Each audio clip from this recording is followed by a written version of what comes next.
glow.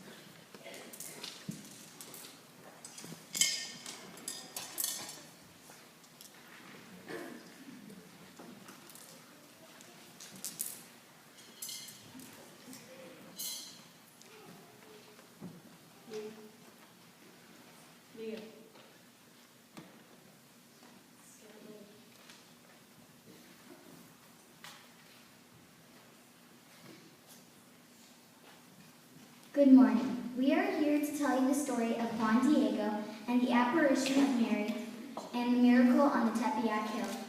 In the year 1531, 481 years ago, in the area that is known as Mexico City, there lived a poor Indian man named Juan Diego. He witnessed the arrival of the Spanish explorer Cortez and welcomed their new religion. He so loved the Catholic religion that he was baptized by one of the first Spanish Franciscan priests at a very old age, 47 years old. Juan was He was so religious, he rose every day before dawn and walked 15 miles to church to receive communion.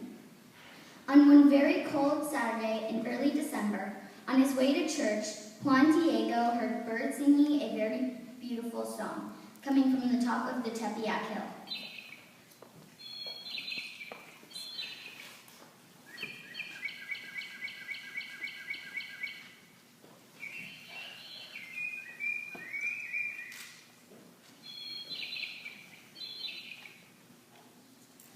The singing was so beautiful that Juan stopped in his tracks to hear the beautiful singing.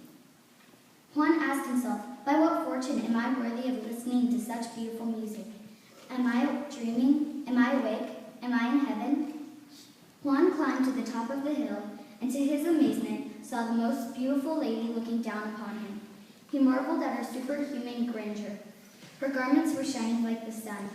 Her feet were pierced with glitter, resembling precious stones, and the earth beneath her feet sparkled like a rainbow. The reeds were resembled precious emeralds, and the tree branches appeared as gold. Juan was no longer frightened. To the contrary, he was overjoyed of the sight of the beautiful lady. The beautiful lady spoke to him and said, Juanito, the most humble of my sons, where are you going? He said, my lady, my queen, I have to reach your church in Mexico to pursue my love of God. All things divine, taught and given by our priests, delegates of our Lord. Mary said, I know and understand. I am the ever-virgin, Holy Mary, Mother of true God, for whom we live, the Creator of all things, Lord in heaven of earth.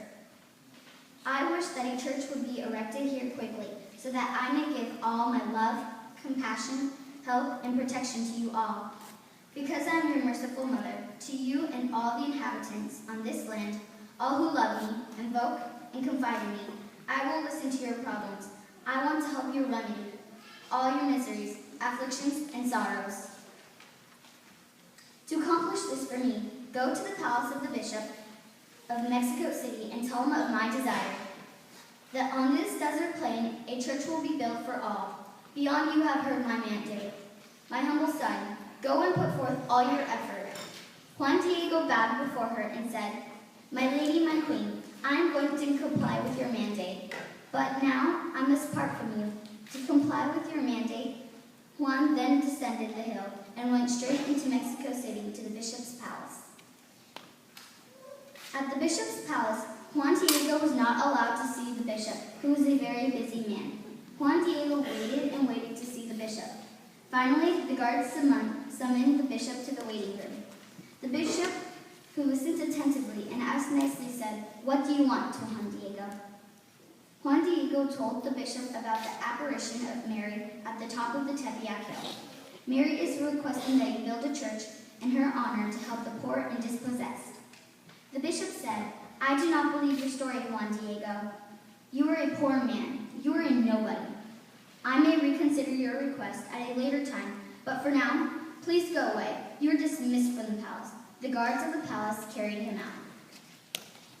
Juan returned to the Tepeyac Hill, and Mary was waiting for him. Juan told Mary, "My lady, the bishop did not believe me, my Queen Mary. I'm just a poor nobody. I'm like a small rope, a tiny ladder, the tail end, just a leaf. But perhaps, if you send a man of great importance, the bishop will listen to him and build your church." Mary responded, "Oh no, I have many servants to do my will, but it is you who has the least that I ask you to help me because of your devotion to me. I command you to go back to the palace and see the bishop again." Juan said, "Yes, my lady, your wish is my command. I shall go back to the bishop's palace tomorrow."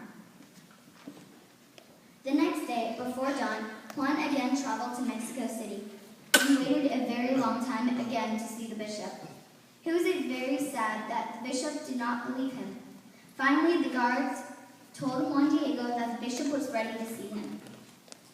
The bishop said, "Juan, I do not believe your story. If you want me to believe you, then I must see some kind of sign from God in the Lady Queen Mary. Go back to Mary and tell her that before I build a church here, I must see a sign from her. I am very angry with you, Juan, and if you do not have Mary, show me a sign from God, or I will punish you and banish you from the city. Go now, Juan Diego, and be gone. Guards, see him to the palace doors. Goodbye." Juan Diego went back to the Tepeyac Hill, where Mary was waiting to hear the result.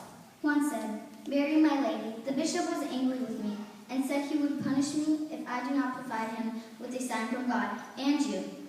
Mary said, "All right, I will give the bishop a sign. Tomorrow, go back and tell to the bishop's palace, and we will give him a sign as he requested.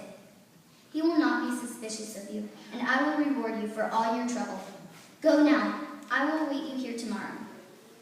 The next day, at Mary's request, Juan Diego started out to complete Mary's mandate. However, he could not complete her request because his uncle became very sick, and instead he had to go find a priest to help his dying uncle.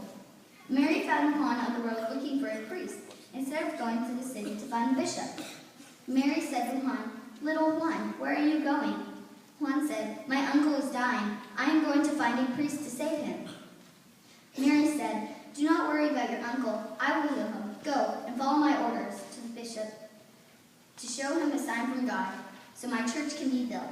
Here's what you are going to do. Go into the desert, and you will find Castilian roses that only grow in Spain. That will be a sign from God, because these roses only grow in Spain, and they do not grow in the winter, especially in Mexico. Go now, do not delay." Juan agreed and went quickly into the desert hill, as instructed, and out of nowhere found roses among the thistles and thorns and weeds. It was a garden of brilliantly colored Castilian roses, which only grew in Spain. The roses were covering the barren, dry earth. They were abandoned and fresh and growing in the freezing weather. Upon Mary's request, he cut them and placed them in his tilma or poncho and took them to the bishop. "Now I shall take these Castilian roses to the bishop to show him the sign from God and Mary." Juan Diego left the desert and walked many, many, many miles until he came to the bishop's palace. He waited and waited and waited for the bishop to see him. This time, however, the guards were amazed at seeing Juan's tilma overflowing with fresh-cut, colorful roses. They were so bright and beautiful, the guards could not help themselves, and they tried to pick them up, but the roses disappeared into the cloth, as if they were sewn into the material of the cloth.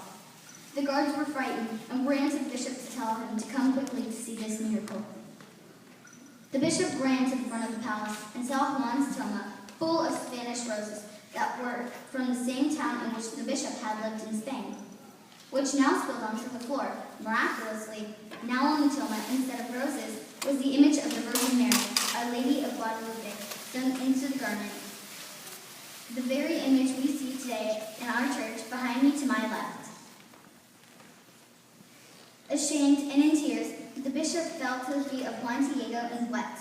He asked for forgiveness and said, "I see the sign from God and the Lady Mary. I will promise to build Mary's church," which he did. Juan Diego's uncle was healed as well. in accordance with Mary's promise to Juan that his uncle would be taken care of and healed. The church was finally erected by the bishop in the early 1600s and can still be visited today in present-day Mexico City. Pope John Paul II canonized Juan Diego as a saint in July 2002.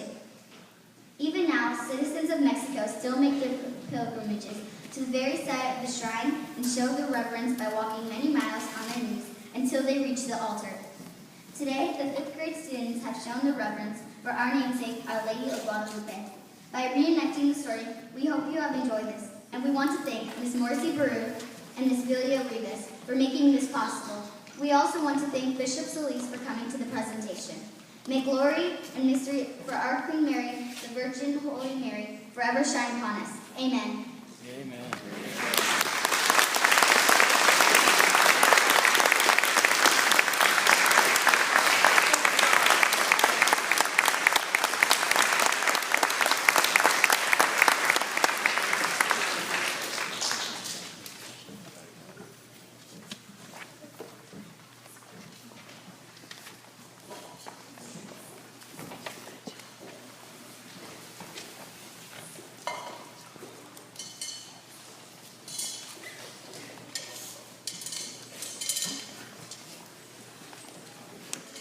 Aren't they great?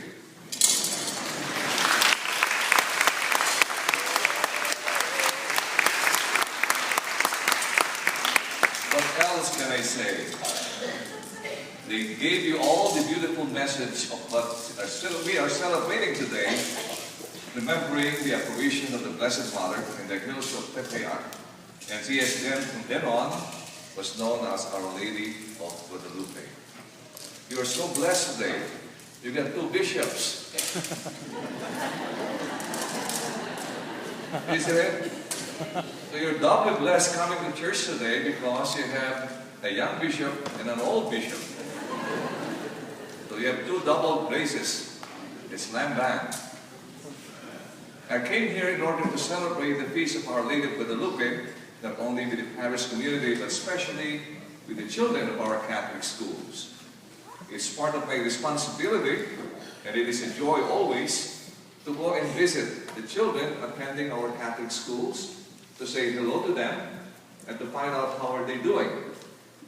And I was tremendously impressed by the spirit of this community, especially those children, when they reenact the apparition of the Blessed Mother. I think Hollywood will be bombarded by rising stars from all these kids from our school. Another reason why I came here to celebrate Mass is also to thank the staff, the teachers, for the tremendous ministry of sharing the good news, not only imparting knowledge to our children in the Catholic school, but teaching them how to become good Catholics and good believers in Jesus. And of course, I would like also to express our gratitude to the parents of our children for sending their children to our school, our Catholic school, and giving us the trust and confidence in imparting moral and spiritual values. Most important thing that we could ever share with our children. So I'm not here to check on Father Ray. You know, I heard that he's a good priest, isn't he?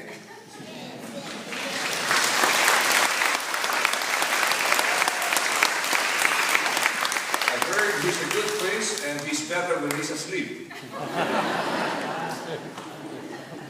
And so, I hope that you don't remember my name. My name is Bishop Oscar Solis. What is my name again? Right, so that you do not forget my name, I'm going to give you some tips. I heard that there is certain food that helps our brain to remember